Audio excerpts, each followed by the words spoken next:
privacy questions around security cameras, and the OpenClaw creator joins OpenAI. This is MacVoices. MacVoices is supported by Squarespace. Get online, build your site, promote your brand, and get paid all in one place at squarespace.com/MacVoices. Use the offer code MacVoices for 10% off your first website or domain purchase. Because I'm going to just jump right in to something even more potentially controversial.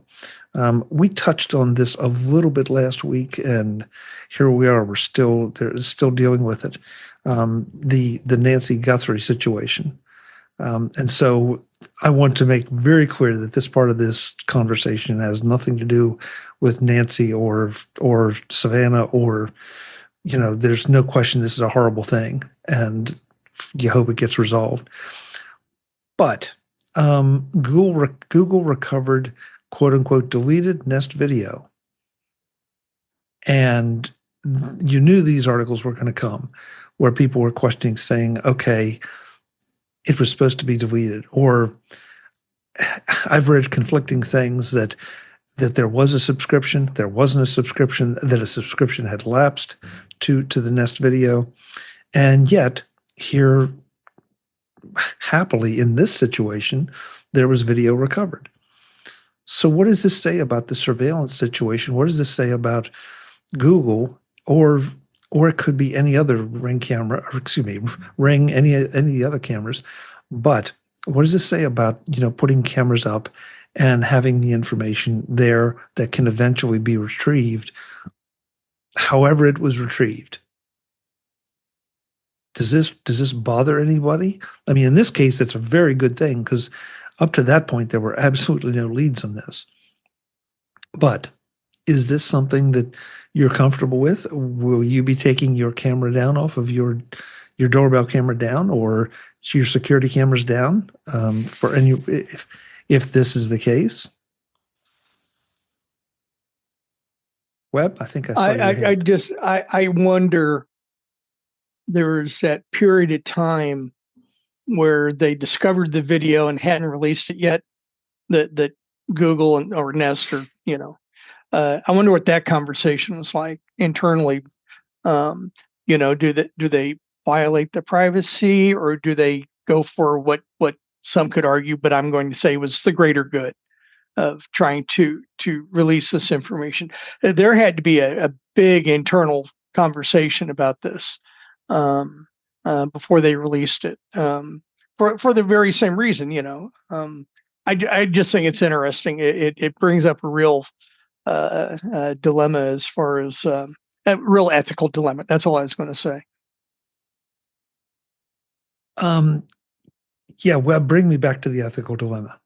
Because I want to get some others. Do they hold on to the privacy, okay, and not release it, or give it to the what you eventually do? You give it to the authorities, and the authorities end up either releasing it or giving Google the approval to release it. But the ethical dilemma of do they keep it private, or they're kind of showing their hand a little bit about what they can keep on their servers. It's sitting on some drive in the middle of Timbuktu someplace.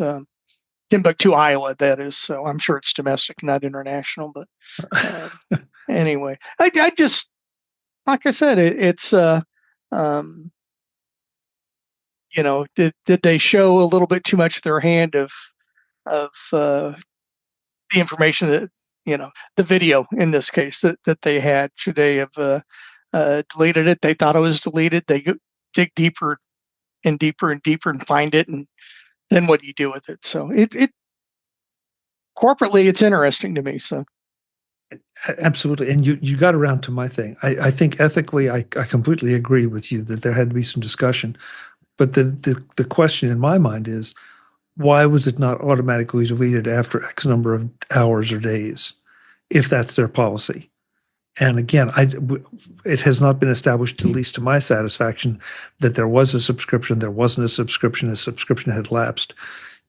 But at some point, I believe there's something in the terms of service that says that the video is only there unless you specifically save it.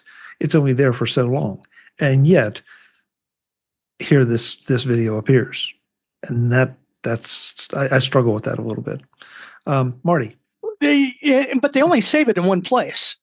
It goes all over the whole Googleverse. And they delete it here, and I could see where it could be some crumbs left over downstream. I understand your point. Don't get me wrong, and I'm not arguing against it. It just goes back to the dilemma. Okay, Marty, I jumped in front of you. I'm sorry. My comment, I think, is based on what I put in our private chat, that if you throw out the data after 4 hours, how are you ever going to make money off of it?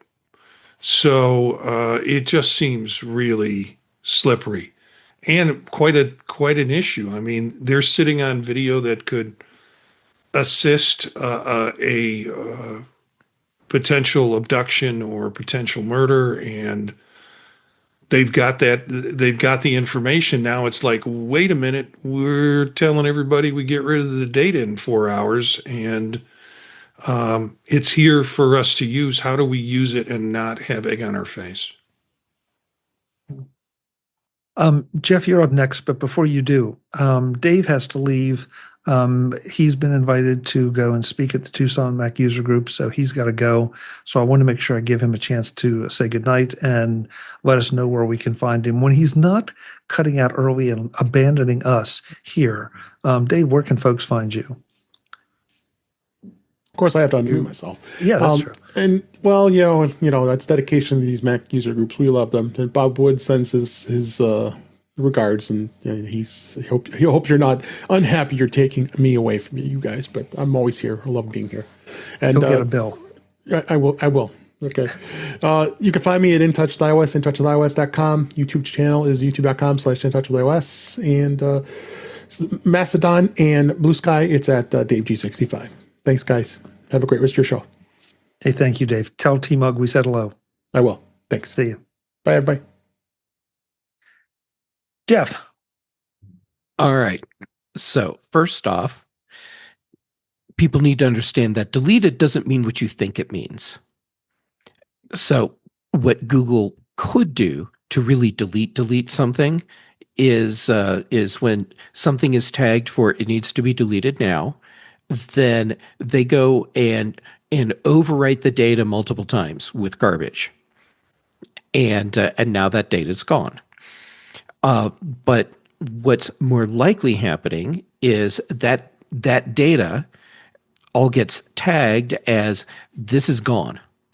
This space here where this data is stored is now available for other data, and so it gets overwritten at some point. And with the amount of data that Google has going through their systems, stuff that's getting tagged like that is probably getting overwritten relatively quickly. I would speculate, as I pull numbers right out of my butt, that within a few days that data has actually been overwritten. But that doesn't mean through their own internal forensic analysis that they couldn't recover that data. Also, keep in mind that that if something is tagged for deletion but hasn't been actually wiped out yet and gets scooped up in a regular backup, then it's in the backup somewhere. And you may be able to go back through your data backups and find that information. And someone made the comment about multiple servers, Google's everywhere.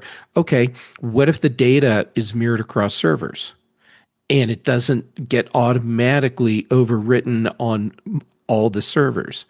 So you can do a lot of digging to see if that data is still hidden somewhere. And then that leads in to everything Webb is talking about. And I'm certain, Webb, you're absolutely right, that there was a deep, twice in a show. You're on a roll, man. There was a very serious and long discussion about what they should do, because I'm sure Google knew if they dug deep enough, there was a likelihood they might be able to recover something.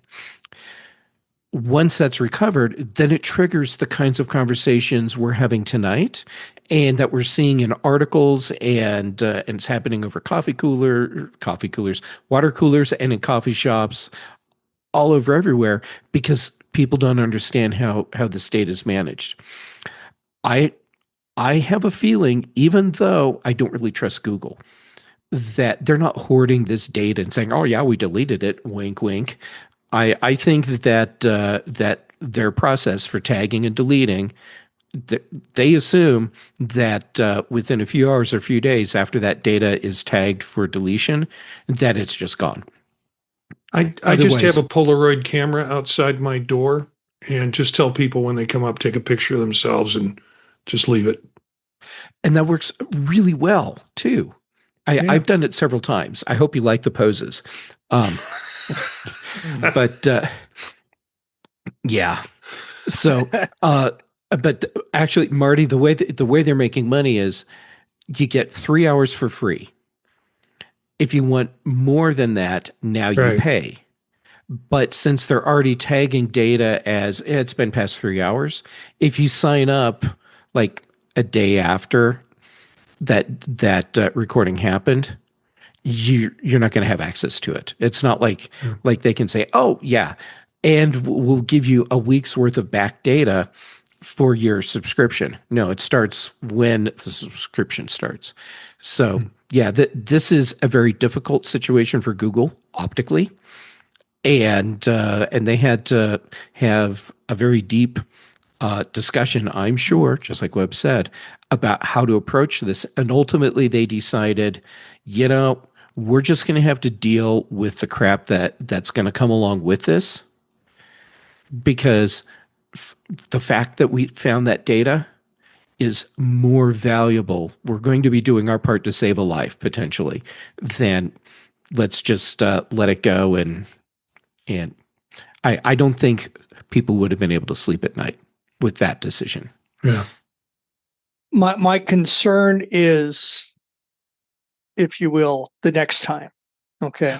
I agree completely. That's the part that scares me to death. I'm glad they did it. I think they did the right ethical thing. But what happens the next time that Pam Bondi comes knocking on the door and says, "Hey, we would like to look at some senator's Ring doorbell cam that's been deleted," and just that's probably a gross example, but you understand what I'm saying. It's not this time, it's the next time. Right. And regardless of whether or not Google can find the data, it's going to be a problem for Google.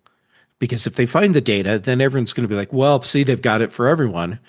And the government's probably going to come knocking at Google's Ring doorbell a lot more. But if they can't find it, then it's like, well, geez, looks like Google's picking and choosing who they're going to help here. So it's a no-win scenario for Google. I have no love for Google, but I can empathize with the problem that they're faced with here. No, I'm glad I wasn't in the discussion, because it is a tough one. But I think whoever said it, how would you ever sleep if you knew that you had not contributed to at least trying to get this lady back? Eric. So the mid-morning coffee crowd conversation was kind of a big sigh of relief that Google somehow managed to get their, suited up technicians and spelunking gear sent down into the servers to go recover this data magically and bring it out so we could get information. And overall, it was fairly positive. That wasn't kind of my feel on it, in that, my preference is, if there's going to be video and it's stored on a server, it should be encrypted before it ever goes to the server. And the only way to be able to view it would be if it comes back to me and then I decrypt it and can see it. That doesn't seem to be kind of what everybody wants. However, doing something like saying, hey, every camera in town can scan for your puppy, that seemed to be a step too far. So I think some of it is people just not thinking through where else this could go. If there's if there's a limit of 4 hours and or 3 hours or whatever for you to get video back, and it's longer than that, is it nobody can get the video back, or just you can't get the video back? And whose video is it actually? And is there any training of AI systems to recognize, faces versus dogs versus cars, or wind or whatever that's going with some of that data that might cause it to be held for a little bit longer? What do the various little check boxes on the terms and conditions mean? This is just going to be an ongoing thing for quite some time. In some ways, I'm again, I've been affected by watching this every morning and seeing the updates and just imagining what that family's going through. But this may be a good thing that, because we've been saying for a long time, along with a lot of other tech savvy people, that, nothing almost ever goes away on the internet. Somewhere it's sitting out there. To Jeff and Webb's examples of, servers and things getting caught in backups, and Mark Fuccio was bringing up snapshots in the chat room, that once it's out there, it's going to be hard to totally eradicate. So maybe we all need to think just a little bit more about what we put online in any way, shape, or form. And I know that lesson is going to be forgotten in, a couple hours, but hopefully people will start to think a little bit more about it, because something that you think, if you're a college kid and you thought it was funny, and then it's going to show up, 20 years later or 2 years later in an interview, for a job you really want. So we just need to be a little more responsible. And I can't help but think again about an example we've had here before, where we used to all give away our location data because we wanted to be the mayor of our local pizza place. How naive were we? Yeah, we were completely naive. And now we're sitting there saying, I would never, and I don't post pictures of my vacations until after I'm home because I don't want anybody to know that I'm gone. So we have grown up a little bit. Maybe this is just another part of that growing up. That sounded really wise, didn't it? No, nobody did. Nobody agreed with that. Thank you, guys. I appreciate that. I wasn't paying attention. It's okay, Chuck. Thanks, Webb. I was busy doing pizza mayor stuff. Yeah. So in other words, Webb just stopped listening when I start talking. That's great. Thanks, Webb. Yeah, well, yeah. we were just basking in your wisdom. Oh, sure. No, that wasn't it. No, that was. I love you, Chuck. I do. I swear. Yeah. Anything for a laugh, Yeah, Valentine's Day and everything just goes straight down the tubes after that. Today's edition of MacVoices is supported by Squarespace, the all-in-one platform for building and managing your online presence. If you're trying to build an audience today, social media is important, no question about it. Platforms like Instagram, TikTok, or X can help people discover you. But here's the problem. You don't control any of them. Algorithms change, accounts get throttled, platforms come and go, and suddenly the audience you built can disappear overnight. That's why you need both social media and your own website. That's why you need Squarespace. With Squarespace, creating that home base is easy. Their professionally designed templates let you build a beautiful site quickly, even if you have zero design experience. And the powerful customization tools mean you can make it truly your own, whether you're showcasing a podcast, a business, a portfolio, or an online store. Squarespace also makes updates simple. New content, new products, new pages. It's all easy to add and manage. And built-in analytics lets you understand how visitors are finding you and what they're doing once they arrive. So use social media to attract attention, but send people to a place you control, your Squarespace website. Go to squarespace.com for a free trial, and when you're ready to launch, go to squarespace.com/MacVoices to save 10% off your first purchase of a domain or website. That's squarespace.com/MacVoices for 10% off your first purchase of a domain or website. Squarespace. Build it beautiful. Thanks to Squarespace for supporting MacVoices. Peter Steinberger has joined OpenAI. And if you're not familiar with who Peter Steinberger is, he's the one that developed, now let's see, how many iterations of names has it gone through? But I think the most recent one is OpenClaw, the agentic AI system, if you will, where you can deploy AI bots out to do things for you. There've been a lot of discussion about this, and it's interesting to listen to him. In fact, Lex Friedman just did a 3-hour interview with him that was really interesting to listen to, as to what he has gone through in this process, not just from the use case, but also with OpenAI coming back and some others coming back and saying, "Hey, wait a minute." But he was courted by Meta. He was courted by, according to him, every VC out there, and he decided to go with OpenAI.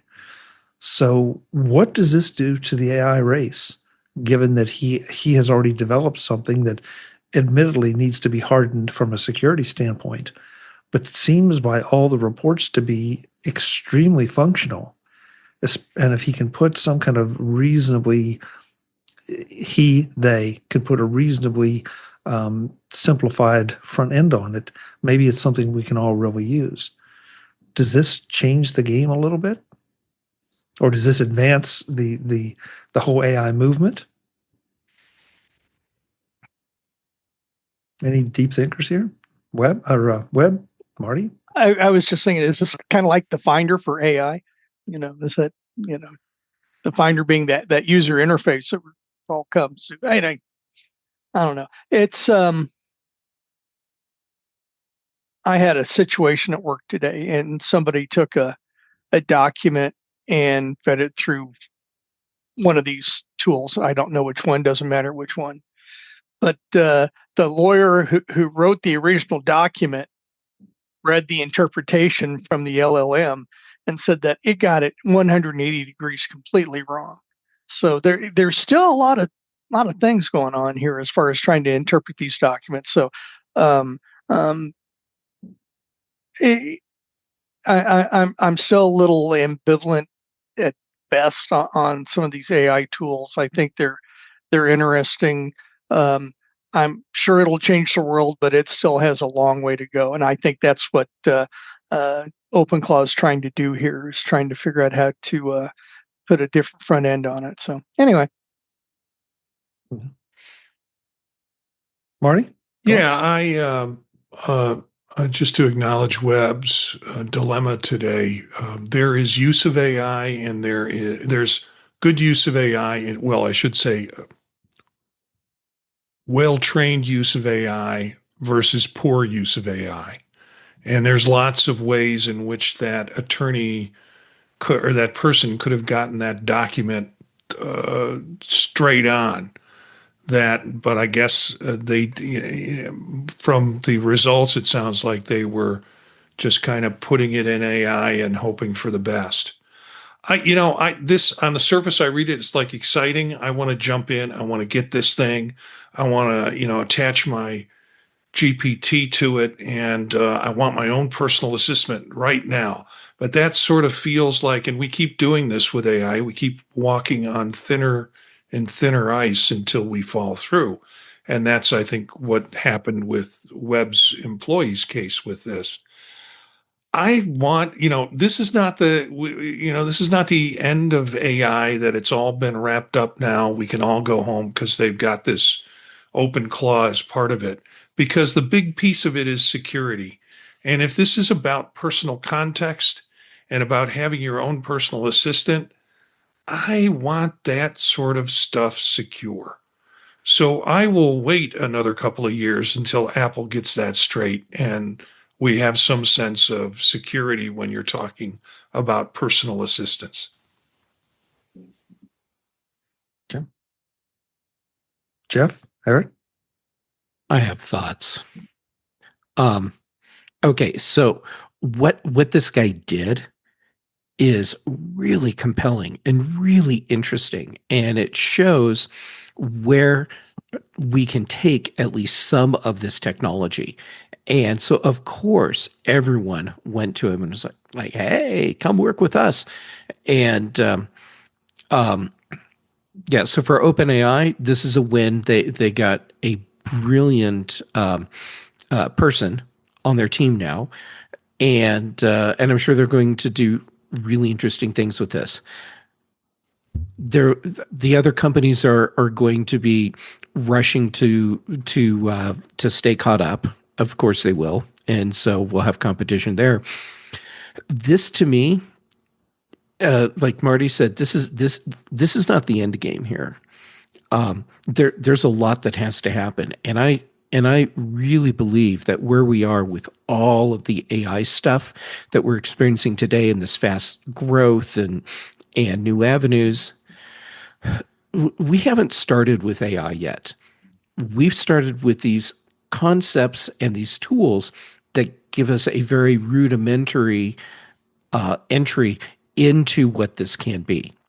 And I think what we have today, this is not the AI that we're going to have 10 years from now. But we need to have our baby steps and our learning to get into that place. And I think that we've been there's been all this stuff percolating about what can be done, and people have been experimenting. And we just found one of the brilliant people that's like, hey, look at the things I can do. We're going to have other moments like this, and they're all going to be exciting and scary at the same time. Like, I never set up my own OpenClaw server because, well, I was ready to, but then I looked at what I need to give it access to be able to really take advantage of it. And there was really no security there. And so I just didn't do it. But now that you have the backing, the funding of OpenAI behind this, I think it's going to be really interesting to see what they do. I mean this sincerely, that I'm delighted that he went with OpenAI, because I think I would be staying awake nights if he had gone with Meta. Because I think with OpenAI, there's at least half of a chance, if not more, that there will be some security and privacy. Security and privacy will be respected. Whereas with Meta, given their track record and given everything we keep seeing that comes out in depositions and discovery from various lawsuits, that doesn't seem to be the case at all with Meta. So I was super, when I heard that he was being courted, I was really delighted that he had made this choice. Anybody else before we get out of here on this one? Is this the new knowledge navigator? Or Web, it's like you read my mind. Could be. This does get us a step closer to that concept. Yep. Eric, I'm sorry. I saw yours late before I was started that wrap. No problem. But the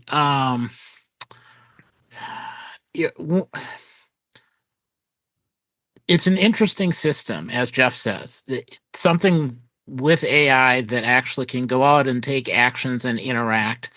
I'm kind of wondering how long it will take before operating systems stop being written for humans and start being written so that an AI can interrogate them and interact with them.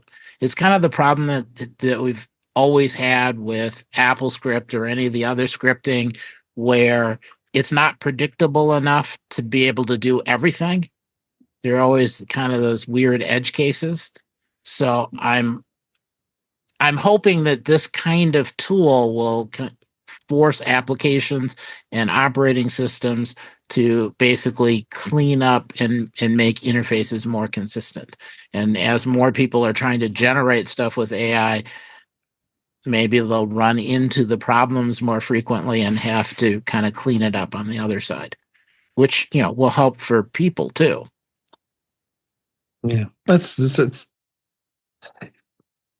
what did Marty say, thinner and thinner ice. I mean, it's just, yeah, we've got a lot of really interesting times ahead. We've got some difficult times ahead. And to go back to Webb and Jeff's comments about the Knowledge Navigator, I mean, I said earlier about how naive we were. Boy, looking back at that, I mean, that looks great, right? That's science fiction stuff right there. But now all of a sudden we may be on the cusp of something like it, and now we're having to confront the realities of how it could be misused or used against us. So, do any of you subscribe to Ben Thompson's Stratechery newsletter? The edition that came out today, and of course it's paywalled and all that, and I don't have the authority to publish it, but it was really interesting today, kind of on this, but not on AI, but the whole concept of thick versus thin clients. Anyway, I highly recommend it. We don't need to go deep down this rabbit hole right now, but just the point that I get is how things have changed and evolved, and how we thought that they were going to go one way and then they end up going another way. Just highly recommend it. Okay. Thank you. Something to look into. Gentlemen, thank you. This has been a really diverse conversation and a really good one. As I often say, I hope we made some people think about just a few things, because I know every time I start putting articles together each week, I start to evaluate things and try to figure out, okay, is this good? Is this bad? How's the panel going to see it? How's the audience going to see it?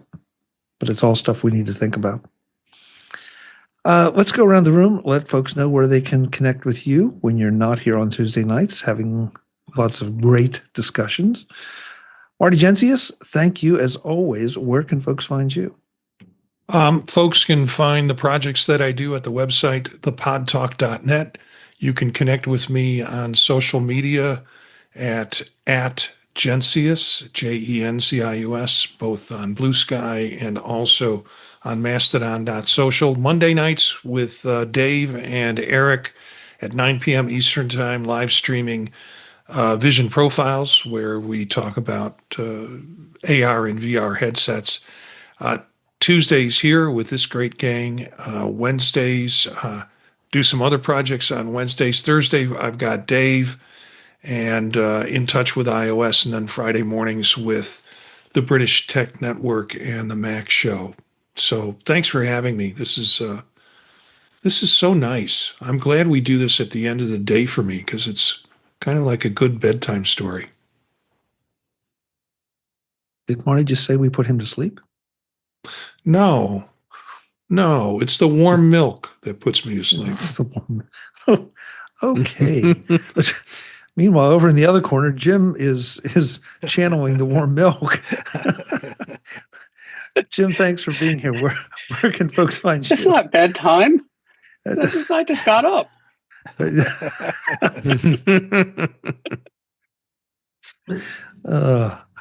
Okay, not quite, but it's definitely not bedtime. So where can folks find you, Jim? All right, I'll let people find me this week. And Mastodon, been having some fun there. My notifications are pretty busy, so add some. You can reach me at ProVueJim, ProVueJim, at techhub.social. Very nice. Thank you, sir. Everybody go and send Jim never mind. Just send Jim a note. Just like repost something I put up or something. Yeah, there you go. Eric Bolden, you and your red tail friend, where can folks, find you? We'll figure out where we find the red tail friend later. Yeah, no idea where the hawk is now. Yes. Towing the line right there. So maybe not. I can be found on Mastodon at EA Bolden at mas.to. Monday nights on Vision Profiles. Tuesdays, of course, here on MacVoices Live. Thursdays on In Touch with iOS, kind of hitting all the OSs and various news, interesting pieces throughout the week. Thank you, Eric. Always appreciate your thoughts. Jeff Gamet, as always, thank you too. Would love to hear your perspective on things. Sometimes we agree, sometimes we don't. Sometimes we have no idea what you're talking about, but it's always interesting. Where can folks find you? Well, when I'm not sitting here thinking about how Webb and I both have brilliant ideas together, it's a thing.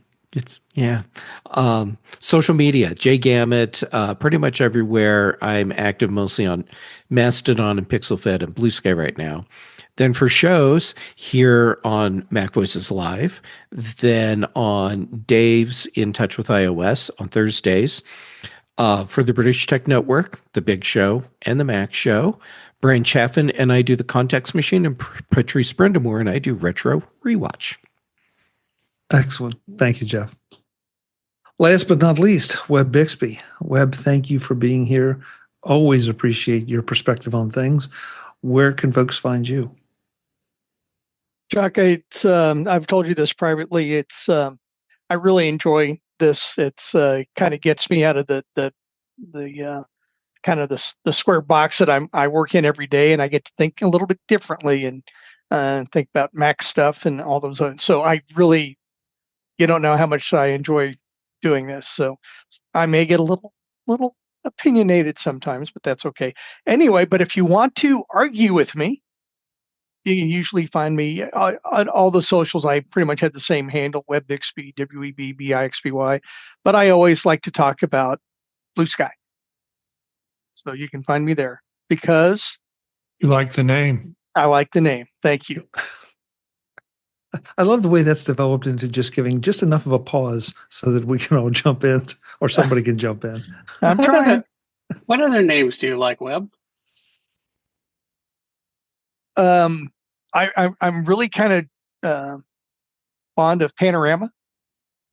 Panorama X, as a matter of fact. Oh brother. man. a paid placement. Can you hear that sucking sound? Dang. Bob and weave. You know, you never know when it's going to come at you. So. Tuck and roll. God. Hey, I want to say a special thanks to the chat room, and especially those. I hope that most of you didn't have any trouble with the YouTube problems. If you did, obviously this will be in the MacVoices feeds eventually.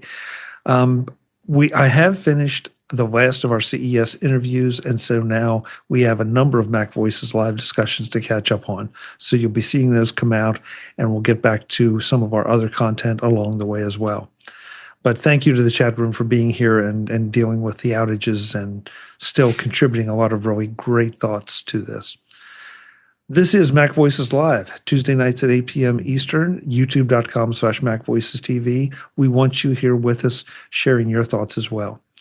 And go to the MacVoices website, use the contact form, and check the little box that says for MacVoices Live if you have suggestions on things you'd like to hear us talk about, debate, whatever.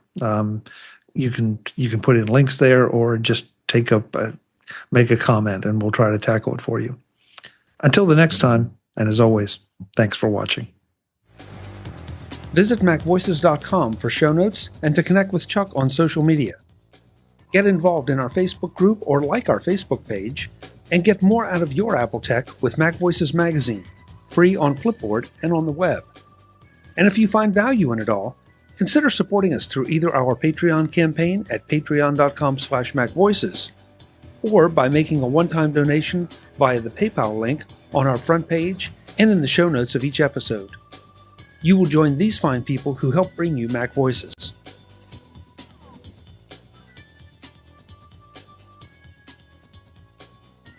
Advertising handled by Backbeat Media at backbeatmedia.com. Bandwidth provided by CacheFly at cachefly.com.